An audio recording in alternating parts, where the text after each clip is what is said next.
নতুন জেলায় নতুন শহরে নতুন সকালের অভিজ্ঞতা। তো আসসালামু আলাইকুম। নিশ্চয়ই আল্লাহর রহমতে সব ভালো আছেন। আলহামদুলিল্লাহ আমি ভালো আছি। তো কুয়াকাটায় আজকে আমাদের দ্বিতীয় দিন। তো একদম সকাল ভোরবেলা উঠতে চাইছিলাম, তবে আবহাওয়া খারাপ ছিল, এই কারণে আমরা সূর্যোদয় অথবা সূর্যাস্ত কোনোটাই কিন্তু দেখতে পারি নাই। তো তারপরে সবাই রেডি হয়ে বের হলাম।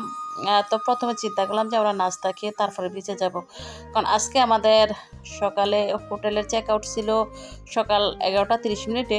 তো লোকগুলার সাথে আমরা কথা বইলা তারপরে বের হয়েছে। ওনারা বলছে যে আধা ঘন্টা মানে 30 মিনিট লেট হইলে কোনো সমস্যা নাই। তো দেখেন, আপনি যেখানেই যাবেন অভ্যাস কিন্তু আপনার সাথেই যাবে। তো এগুলা সকালবেলা আমার অভ্যাসকে, তো এই কারণে ছোট্ট কৌটাই করে নিয়ে আসছি। তো নাস্তায় ছেলে মেয়েরা পরোটা, মানে দুই ছেলে, আমার ছেলে আমার বোনের ছেলে পরোটা খাইছে, আমরা 3 বোন ভাত খাইছি, আর আমার মেয়ে কিন্তু খাইছে কলা কেক। তো আমরা সকালবেলা ভর্তা ভাজি দিয়ে ভাত খাবো, কারণ আসলে এখানকার খাবার খুবই টেস্টি। মানে 3 বেলা আমরা 3 হোটেলে খাইছি, তবে সবগুলা খাবারই ভালো লাগে। তবে দুঃখজনক ব্যাপার হচ্ছে ডাল হচ্ছে সাগরের পানির মধ্যে, শুধু মনে হয় যে লবণ আর হলুদ দিয়ে জাল করছে, এটা ফ্রি দেখে মনে হয়। তো খাওয়া দাওয়া শেষ করে কিন্তু আমরা চা খেলাম, চা খেয়ে তারপরে তো সাগরের কাছে আসলাম।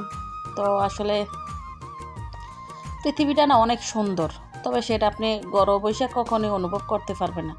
সুন্দরের উপভোগ করতে হলে আপনার সুন্দরের কাছে যাইতে হবে।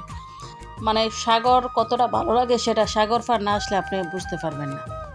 সত্যি বলতে এই কারণেই মনে হয় যে সাগর প্রেমীরা তারা বারবার সাগরের কাছে যায়। যদিও আমি প্রথম আসছি কুয়াকাটায়, আর কোনোদিন আসতে পারবো কিনা সেটাও জানি না।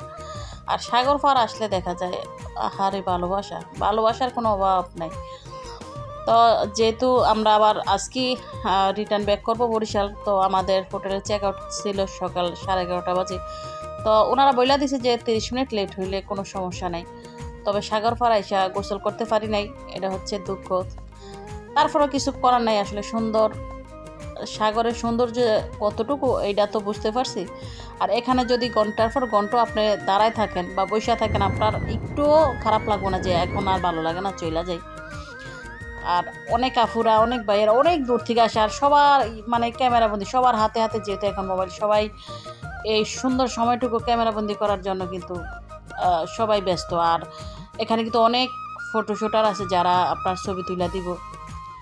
তারা ছবি পিছে 5 টাকা করে নেয়, তবে তারা আপনি 4টা 10টা বললে তারা 20টা 25টা আপনাকে একদম রেডি করে দিব। তো আমরা কিন্তু কিছুক্ষণ ছাতা নিচে বসে আসছিলাম, তবে এখানে কিন্তু ফ্রি বসা যাবে না, এখানে ঘন্টায় 50 টাকা দিতে হয়। তো আসলে ইচ্ছা না থাকা সত্ত্বেও কিন্তু আমাদের আবার ফিরে যাইতে হবে, কারণ এত সুন্দর জায়গা রাইখা তো খারাপ লাগে, তারপরে তো ফিরতে তো হবেই। তো চিন্তা করলাম যেহেতু কুয়াকাটা আসছি, বাচ্চাদের জন্য তো কিছু টুকটাক কিনতেই হয়।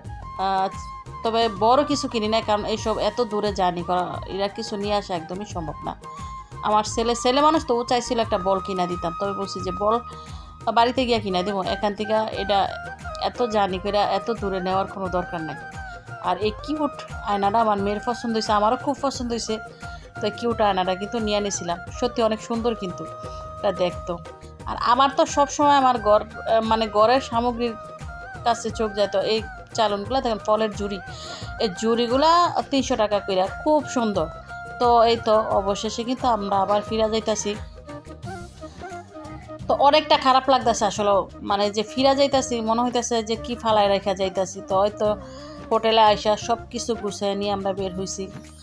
আর এই কুয়াকাটা থেকে কিন্তু বরিশাল যাইতে একদম 3 ঘন্টা।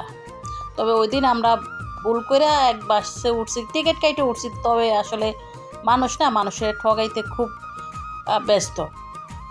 মানে এত সময় লাগেছে যে প্রায় 4 ঘন্টার মতো লাগছে আমরা কুয়াকাটা থেকে বরিশাল গিয়া পৌঁছাইতে। তো বাসে ওঠার আগে কিন্তু এখানে পানি, কিছু খাবার নিয়ে আনিছিলাম বাচ্চাদের জন্য। তো আসলে এত সুন্দর, এই বাস থেকে বৈশা খুব সুন্দর সুন্দর সিনারি দেখা যেত, গরু মহিষ একদম বিশাল বিলের মধ্যে, দেখতো কিন্তু অনেক ভালো লাগে। তো অবশেষে বাসায় আইসা পৌঁছাইলাম। তো দেখেন চা খাইতেছি সন্ধ্যাবেলা আইসা, কিন্তু একবার খাওয়া দাওয়া হয়েছে, ফ্রিজে গরু মাংস ছিল, তারপর আমরা মোটা ভাত রান্না করে খাইছি। আর এখানে এই তো ফ্লাও রান্না করতেছে আমার বোন।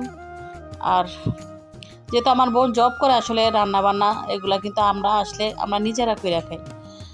তো এখানে রোস্ট করছিল, গরুর মাংস করছিল। তো আমরা বোনেরা একসাথে হইলে না আসলে আমাদের কোনো কিছুই না আটকায় না, আমরা সব কিছু সুন্দরভাবে গুছাই করে নিই।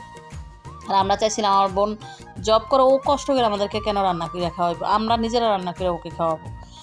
তো রান্নাবান্না শেষ করলাম, তারপরে তো রাত্রে সবাই বসে চোর পুলিশ খেলতেছিলাম।